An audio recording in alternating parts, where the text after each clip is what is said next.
रायगडचे पालकमंत्रीपद भरत गोगावले यांना मिळाल्यानंतर रायगडमध्ये कार्यकर्त्यांनी मोठा जल्लोष केलाय। पालकमंत्रीपद मिळाल्यानंतर भरत गोगावले रायगडमध्ये परतले। कार्यकर्त्यांनी जल्लोष करत त्यांचं स्वागत केलंय। पनवेल पळसपे फाटा ते अलिबाग अशी ढोल ताशाच्या गजरात आणि फटाक्यांच्या आतिषबाजीत भव्य मिरवणूक काढून त्यांचं स्वागत करण्यात आलं। रायगड दौऱ्यावर आहेत आपण आपले मंत्री भरत गोगावले सर, नमस्कार दादा। सर काय सांगाल, आज तुम्हाला मंत्रिपद भेटलेलं आणि अनेक वर्षाच्या प्रतीक्षा काळानंतर आपण हा आज कोट परिधान केला, कसं बघताय, काय सांगाल?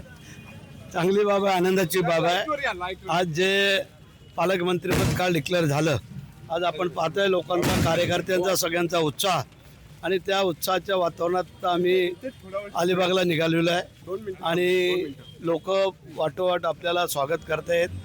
जल्लोष चालू आहे, लोकांचा आनंद आहे ते व्यक्त करतात। अनेकांनी देव पाण्यात ठेवून आपण मंत्रिपदापासून लांब ठेवले, बरेच वर्ष आपण प्रत्येक थांबलेत, परंतु संयम पाळून आज तुमचं स्वप्न पूर्ण झालं, कसं बघताय? का फल मीठा होता है, भगवान के घर में देर है अंधेर नहीं है आणि त्याप्रमाणे आम्ही आतापर्यंत चाललेलो आहोत, पुढेही चालू, सगळ्यांना बरोबर घेऊन जाऊन या जिल्ह्याचा विकास करू। आपल्याकडे पालकमंत्री पद मिळालेलं आहे आणि आता रायगड जिल्ह्याचा विकास कशा पद्धतीने आपण येणार याकडे कसं बघताय? जनतेला हवाय तो विकास आम्ही करू आणि तुम्हाला सगळ्यांना बरोबर घेऊन जाऊ।